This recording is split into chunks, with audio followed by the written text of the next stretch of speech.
Hey guys, so the classic porter wrap is probably for most of us is the first rigging device that we're introduced to when we get into tree work. It's kind of the jack of all trades of rigging hardware. The porter wrap in the normal setup is able to move all around, and what this means is that it can form what I would call a self-orienting anchor. Okay, so if I had a load line from out here coming into the porter wrap under tension will perfectly align with that load line, allowing us to add friction and manage that load, okay?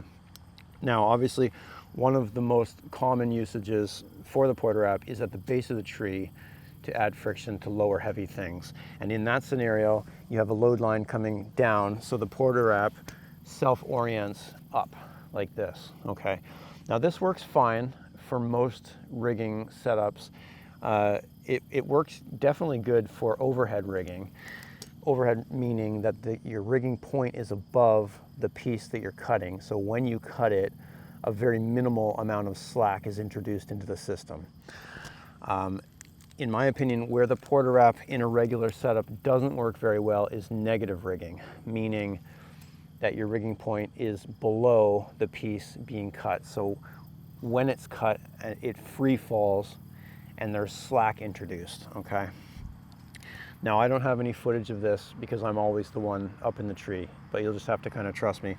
What happens in that fraction of a second when you make that cut and the piece is free falling, what happens is slack is introduced into the system, and that slack travels quickly all the way down, and when it hits the porter wrap, it just kind of flops down like this, and then a fraction of a second later, when the rope grabs the load, it flops right back up right fast, okay? And this can be an issue, and the reason for that is it can cause the wraps on the bollard to kind of flip over on themselves, and it can actually lock things up, okay? It's a momentary imprecision in the operation of what you're doing, and it can introduce issues that you don't want there, okay? Now for me, I greatly prefer, if I'm negative rigging, I prefer a fixed bollard of some type. And there are lots of options. We can look at a few in a later video, but that being said, I did use a porter wrap basically exclusively for a large part of my career, so I was using it for everything, overhead and negative rigging. But if I can make one recommendation for your negative rigging with a porter wrap, it's the addition of a top strap like this, okay? So this green top strap, this is made by Stein. It's just a webbing strap with a cam, so you can kind of quickly put it around the tree and tighten it down. And then it has a little piece here with a carabiner.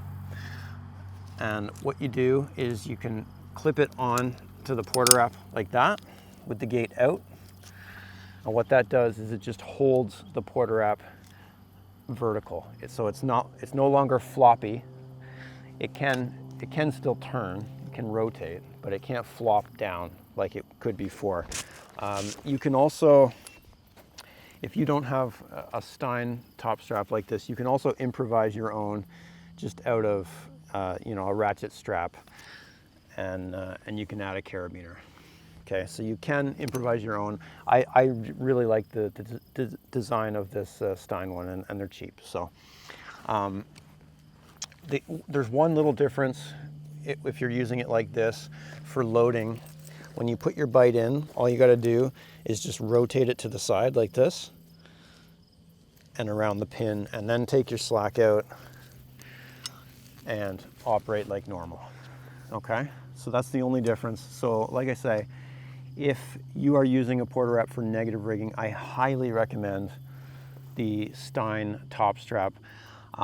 There's one more thing that you can do, you should be able to do with the addition of a top strap, and that is the person running the line, if they're really paying attention, they may be able very quickly, when the piece comes off in negative rigging, they may be able to take up some of that slack.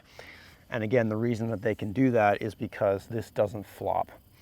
On a porter wrap, when it flops down, you have no ability. It's just everything just kind of goes, and then it slams back up. It's very imprecise. So hopefully that makes sense. Let me know what you think in the comments if I missed something or didn't explain it well.